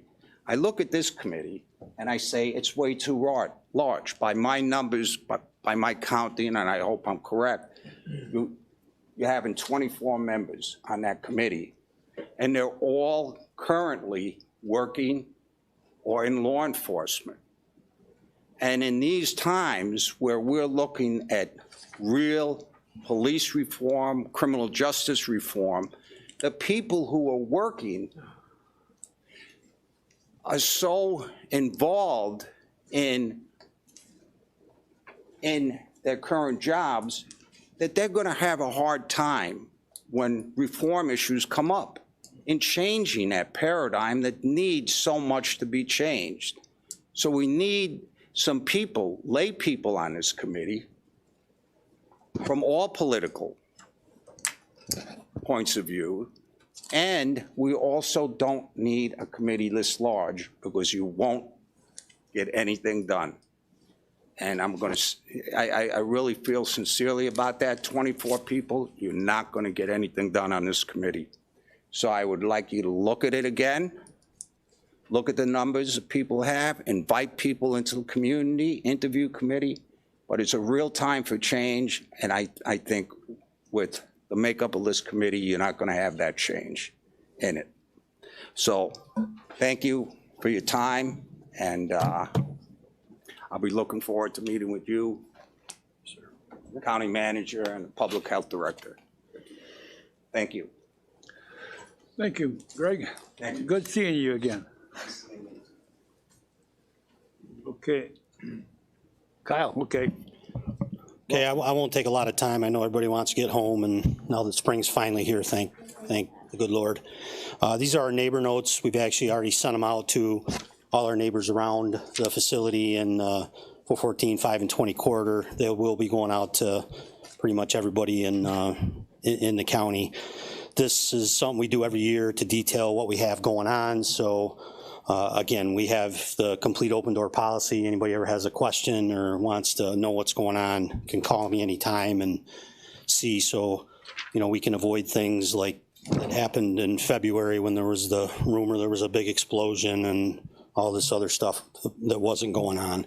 So this year we've got another 5 acres of cell construction and a whole bunch of final cover, which is basically putting the final membranes over the outside. That's what we're doing is refilling those areas along the 414 side so we can get them to the proper grades to do all that. Ongoing landfill gas construction is always at the forefront with our in-house crews working on that, installing collection as we place the waste and vertical wells to extract the gas, get it over to the renewable energy park, and get renewable energy into the electric grid and into the pipelines. So odor control, again, ongoing, always working on that as well. Last year, our energy partner produced over 800,000 MMBTUs of renewable natural gas and 115 million kilowatt hours of electricity, which basically powers over 18,000 homes, which is more than we have in Seneca County. We've also introduced the Valley Infill. We submitted a permit to DC to fill the middle, line it and fill the middle and bring the whole area to that common grade. It'll give us about 15 more years of site life. The current tonnage, no tonnage increase, no new footprint, really no new nothing as far as anything goes on that end other than putting down 50 acres of liner and continuing to operate. So that's it in a nutshell. I'll leave it at short. And as always, open door, our open house, we're planning for July 25th with a great job that Vicki and the team's doing, getting everybody vaccinated. Hopefully this COVID thing will be beyond us and we'll be able to have our open house and have 1,000 people out like we usually do to tour the site. But again, I welcome this board or anybody in this board or your subsequent town boards to come take tour anytime. Thank you very much. Okay, thank you, Kyle. Okay, next up, anybody else want to address the board? Guess not. Okay. Approval of meeting minutes, February 23rd. So moved. Okay. Second. Okay, any discussion? All those in favor say aye. Aye. Opposed? Aye. Okay, thank you. Carried. Reports to standing committees. Probably not. We're with them a few minutes ago. How about reports to special committees? IDA, soil and water, cooperative extension, anything? Our meeting's on Thursday, you know, and me and you should probably talk to somebody at the IDA and figure out what we want to do about the 40-some thousand for the repairs.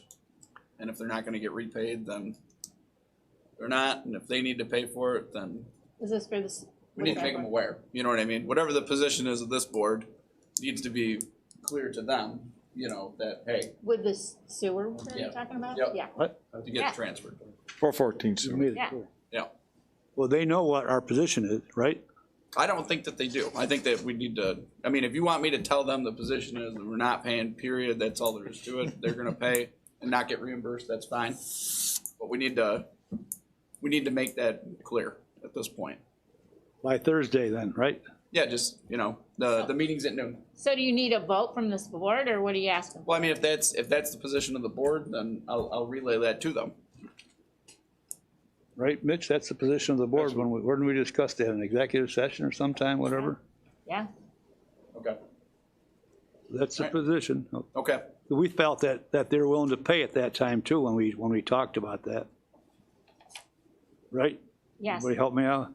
That was our position in executive session. And that's what- Correct. And we thought the IDA was willing to pay that too. Correct. Okay. Thank you, Dave. I like that. Okay, you got your, Okay. you be the messenger then. I got my marching orders. Okay. You'll do a good job, I'm sure. Okay, any other special reports? Chairman's remarks. I have nothing tonight. County manager's remarks. Vicky, would you like to come over and provide everybody a quick update on how things are going with vaccinations and the like? Thank you. You saved me. I said, after I said I don't have anything, I said, whoops, I forgot something. Good.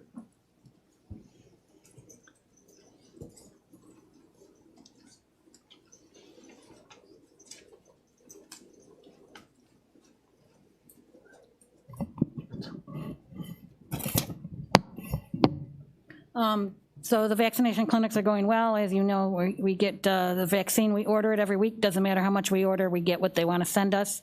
So this week, we've got 400 doses. We added another 100 that we had on hold for the nursing home that they're allowing us to use. So we are having a clinic on Thursday at Del Lago for 500. This is the first week that we've been allowed to give it to anybody who qualifies. In the past, all of our vaccine has been distributed to us in lumps with this 100 doses designated for this priority group, another 100 doses designated for another priority group. So it made it very difficult. We were spending a lot of time making phone calls trying to get these clinics full. Now we're able to put the clinics out on our website so that people can sign up for them. And we are giving the vaccine to anybody that qualifies. So that's anybody 50 years of age and older, plus anybody in the 1A or 1B priority groups. We did hold a clinic on Friday at Canoga Firehouse for grocery store workers and restaurant workers because we had not excuse me, we had not included them and vaccinated them at all. And since the restaurants are now up to 75% capacity, we felt it was important to try and get those restaurant workers vaccinated. So I'd say we had a poor turnout. We were able to use all the vaccine. I ended up having to open that clinic up to everybody that qualified also. I'm hopeful that vaccine workers or the restaurant workers have already been vaccinated. If not, they certainly can come to any of our subsequent clinics. So we have the clinic Thursday at Del Lago. That's for 500 people. We have another clinic on Friday at South Seneca School. That's a second dose clinic for 213. Then we have second dose clinics Monday, Tuesday, Wednesday, and Thursday next week. And then, we still play this game. We order our vaccine. We get notified on Saturday night or Sunday morning how much vaccine we'll get, and then what priority group, although now we can give it to anybody. Then we start scheduling our clinics for a week. We still have 1 week to get rid of the vaccine once we receive it. So it's just that game of just constant trying to schedule the clinics, the first dose with the second dose. It's going very well online now that we're able to put our clinic registrations out online. It makes it a lot easier. I am starting to see some vaccine hesitancy. We're also seeing some vaccine shopping. People will call up and say, what kind of vaccine do you have? I only want the Pfizer. I only want the Johnson & Johnson. We have not gotten any Johnson & Johnson. We have ordered some for next week. I doubt if we will get it. And we most of the vaccine we get is the Pfizer, or I'm sorry, the Moderna. The second dose clinic we have on Tuesday is for the Pfizer, and that will be for that special distribution that we had gotten. So the clinics are going well. I hope it keeps up, but I am concerned that we may not be able to fill the clinics if we reach capacity. Any questions? Go ahead. My question would be, Vicki, do you have any idea of the percentages we're getting, like the 60 and above? Are we getting 50% of that population in the county vaccine? I don't have it by population, but I think, Bob, you hit the number. What was it, 25% of our eligible population in the county? Is that what it was? Well, it's 25.2%. Yeah. Okay, 25.2% of the population, which is 8,634, have had their first shot. And 4,069 people have had their second shot, so they're completed. And this is based on the zip codes, but it doesn't take in some of the zip codes in the area, like Cindy wouldn't be counted because she's got a Geneva mailbox. You go to Trumansburg, the north end, so we probably have more people vaccinated than that. So, and what'd you say, Vicki? We got about 3,300 doses? So far, we've given 3,354 first doses and 1,571 second doses. That's just the health department. That tells you 5,200 people went outside the county to get their shot, to like the Dome or the State Fair or Ithaca, Cuba County, et cetera. A lot of that was initially because the local health departments were 2 to 3 weeks behind in getting vaccine. They started out giving the vaccine to the pharmacies and to the hospitals, and the FQHCs, local health departments, didn't get any. And that first rush is when everybody really wanted it, so they were going out. We had county residents going to Poughkeepsie to get their vaccine back in January and February, which to me is kind of criminal because now, you're talking in the middle of the winter, they had to drive back there to get their second dose. They have not relented on the, wherever you get your first dose, you have to get your second dose. They have not relaxed that whatsoever, which makes it very difficult, especially if people miss their second dose. Like the second dose clinic we're having on Tuesday, that's the Pfizer vaccine. That's the only Pfizer vaccine we've gotten. I don't anticipate getting any more. So if they don't come for their second dose, we're going to have to try and figure out where can they go and get their second dose if they miss this clinic, because we probably will not get Pfizer again. So I'm hopeful that in the near future, some of those restrictions will change, but it does make it very difficult for people. Can I just say one more thing? My wife and I got vaccinated at the Quality Inn 2 weeks ago. I think we're due again Monday for our second one. Tuesday. It was a great experience. Well, thank you. We weren't there 10 minutes, 15 minutes, and most of that was sitting in the back where the person came to us and helped us set up our second appointment. I knew a lot of the people there. Everybody was friendly. Amanda, she's not here tonight. She was the one we sat down at the table with, and she took our information, and the other woman gave us a shot. I'm sorry, Greg, I don't know if you're still here or not, but I've had nothing but good experience from everything with our health department. So well, thank you. It's been very good. Relay that to my staff. Thank you. I think you already answered my question. I was wondering if, for the second dose, whether it's interchangeable between Pfizer and Moderna or anything, you have to get the same. You need to get the same vaccine for both. Yeah. That could be a problem if, we stop making or sending you one or the other. Yeah, so what you'll end up having to do, we'll either have to get enough people that need the second dose so that it's enough for a vial and arrange to get a vial here, but it'll most likely be to get enough people and then send them to Wayne County gets the Pfizer, whether they get it, and we can arrange for those residents to have to go to Wayne County to get their second dose. We'll figure it out. It's just that right now they're making it very difficult to try and figure it out. And they're very specific too on the vaccine that when we get it, this dose, this 100 doses is first dose only. This 100 doses is second dose only. So I can't use a first dose for a second dose or a second dose for first dose. We have done that a couple of times on a second dose clinic when we've had vaccine left over, but what I have to do in order to use that, I have to find out locally if there's any health departments within our immediate area. I mean, usually it's towards the end of the clinic. The vaccine can only be drawn up or out of the refrigerator for 6 hours. So it might be 2 or 3 hours in, then I have to call and find out, is anybody having a second dose clinic that we can give it to? If not, I have to email the state health department and saying, look, there's no clinic around, time is going, I have 5 doses, second doses, I cannot use, I'm going to reappropriate them for a first dose clinic. So you can do it, but they don't make it easy, and they do frown upon it, because then that affects the second doses that we get, because they're now first dose, and I don't have a second dose allotment for them. So. I have a question. How many no-shows have you gotten for the second doses? We've had some, and for the most part, it's not as difficult with the Moderna, because we have second dose. We've gotten so much of that we have, I mean, like next week, we have 4 second dose clinics. So if they couldn't make it on Monday, we'll try and slide them into Tuesday or Wednesday. The Pfizer, because it's the Pfizer and it's probably the only vaccine we'll get, that makes it difficult. But at the end of any clinic, I will say first dose, second dose, we are scrambling to fill it, because even though you get 600 doses, it's a 10-dose vial. A lot of times we get 11 doses out of the vial. Sometimes we do, sometimes we don't. If we do, we've scheduled 600 people. Now we're trying to call 12 people to come in because we have extra doses.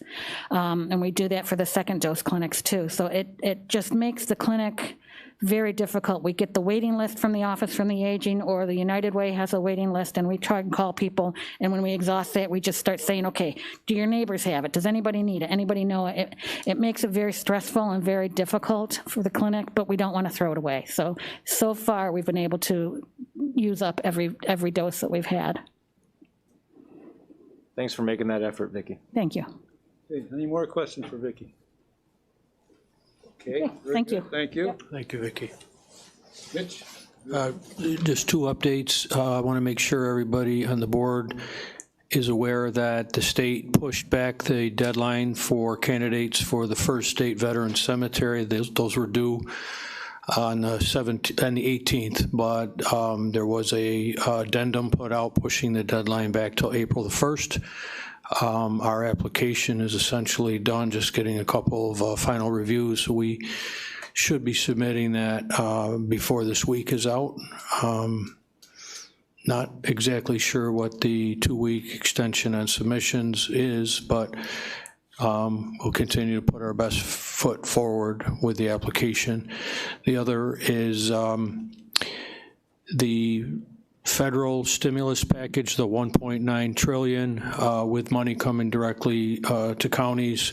We have not received anything official from the U.S. Treasury, but New York State Association of Counties has put together a report with projections, and Seneca County is projected to receive $6.6 million, which again, we're waiting for the actual documents to come, but the general understanding is that it can be used to make up for lost revenues.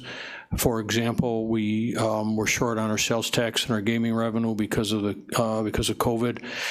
There may be some other revenue sources. For example, I think our DMV and our county clerk revenue was down a little bit given the closures also. And then generally, what we've heard is water, sewer, and broadband. So hopefully before our next committee cycle, we'll have something more definitive and can start to have the board consider how you would like to move forward with that money. What I heard on a NICEC call last week is the expectation that the amount will come in 2 phases. The initial phase 1 would be half the amount. We have to do some reporting and how we're going to allocate that, either to book it to make up for lost revenue or program it for eligible projects, and then there would be a second 50% allocation at some point down the road. But again, we're still waiting for things in writing beyond the advice that and information, and NICEAC's been great about keeping up on things and sharing information with the county. So I just want to give a brief update on that. Okay, thank you. County Attorney's remarks. I have no remarks to make any special importance. Okay. Communications. Communications 14 through 26 have been received and filed, and on communication 26, it's actually Paul Doyle, not Peter Jennings. Thank you, Okay. Mr. Chairman. Thank you. Next up, resolutions, number 15 from Government Operations, Supervisor Garlic Lorenzetti. Thank you. Appointment to the Office of Seneca County Commissioner of Elections, Carl Sane, to the Office of Elections for a 4-year term, starting January 1, 2022 through December 31st, 2025. Support. We get a second on that? Second. Mr. Brennan. Okay. Any discussion? Okay, all those in favor say aye. Aye. Opposed? Aye. Okay. Carried unanimously, I guess, except for Mike Ferrara.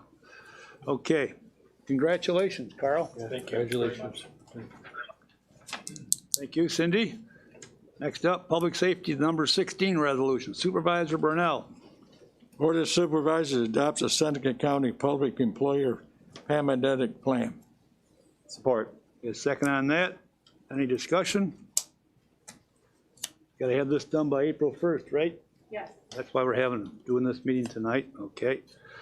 Okay, all those in favor say aye. Aye. Opposed? Aye. Carried. Thank you. Number 17, Public Safety, Supervisor Burnell. Resolution adopting local law number 1 of 2021, a local law adopting revised operation bylaws for the Criminal Justice Advisory Board and replacing local law number 5 of 2007. Support. Got a second on that? Any discussion? I've got a question. Yes.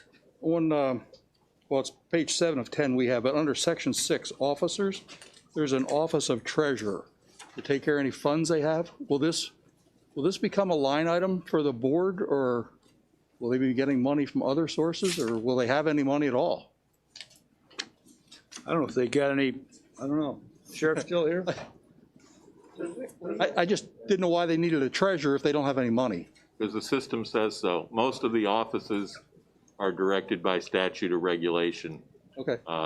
And so that's why, and in deference to Mr. Lazaro's comments, that's why there are so many, is the state requirement for a Criminal Justice Advisory Board requires there to be lots of people in these various roles. Thank you. And this isn't a new program we've been doing. No, this has been around. It's just there had been some changes in the program that required bylaws to be updated from the previous iteration. In the last meeting, we approved the, what's it called? The reform? Executive Order 203, police reform. Police reform. So we passed that, and I don't know if Greg was getting the two confused or mixed up or not, but anyway, I don't know. Is the state dictating the size of this committee then? County attorney, is that what you're saying? Pretty much, yes. There are certain people that have to be on this Criminal Justice Advisory Board. The state, though, landed on the number 24, though? I mean, with all their positions, that's what you're saying? Well, one of the things, of course, is it requires the representative from all of the law enforcement agencies within the county. So we have the Seneca Falls Police Department, Waterloo Police Department, state police have to be on there. Even the, and I don't mean to pass them by, Interlaken has a representative from their police department. You have to have corrections. There are a couple of, I'll use the term civilian positions that are required. Unfortunately, like a lot of laws that are passed, editing is not a strength of most legislatures, and so they are much easier to keep adding and not taking out. So that's my limited editorial comment about the provisions. Thank you. Yeah, page 6 kind of lists all the people that you have on it, just about. Okay, any more questions? Okay, all those in favor say aye. Aye. Opposed? Aye. Okay, That's a time delay there, I think. I know, that scares me. Yeah, motion carried. Thank you. Okay, now, so I don't miss a page here, number 18. Supervisor Hayes. Resolution to adopt local law 2 of 2021, a local law to amend local law 3 of 2019, Seneca County Sewer Use Law to provide for exceptions to mandatory connections. Support. Got a second on that. Any discussion? You left. He left? Yeah. All times to leave. Okay, all those in favor say aye. Aye. Opposed? Aye. Carried. Unanimous. Okay. Unfinished business. Yes, sir, I just want to make a quick comment. So this is in the Finger Lakes Times, Saturday. Ontario County to try for room occupancy tax changes.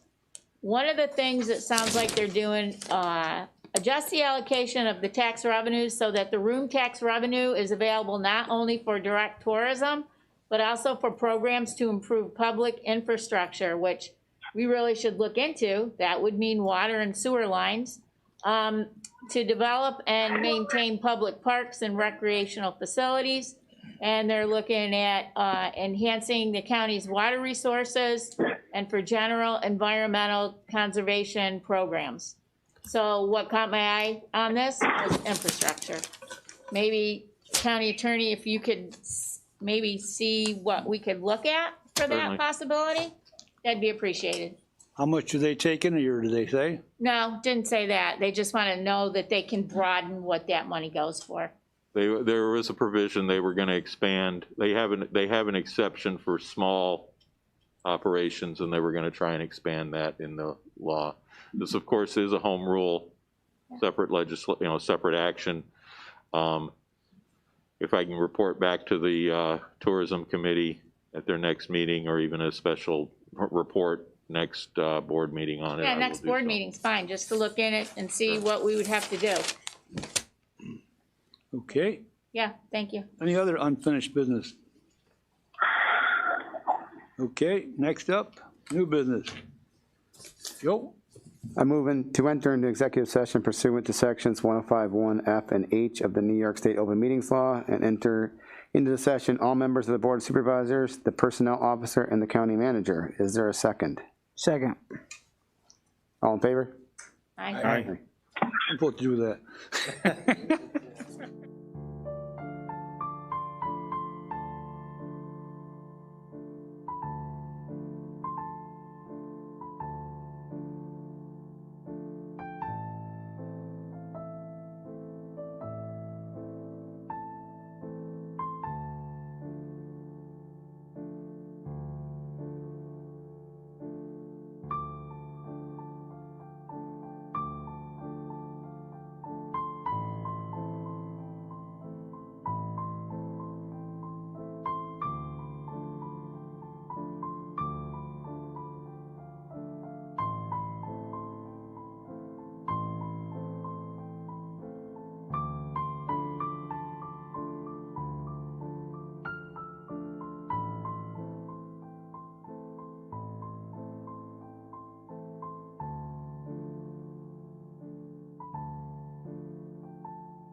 Executive session, guys. It's there, supremely. You want to keep, We're live. you're live now, okay. I make, Got a motion to adjourn? second. Okay, all those in favor say aye. Aye. Now we're adjourned. Aye.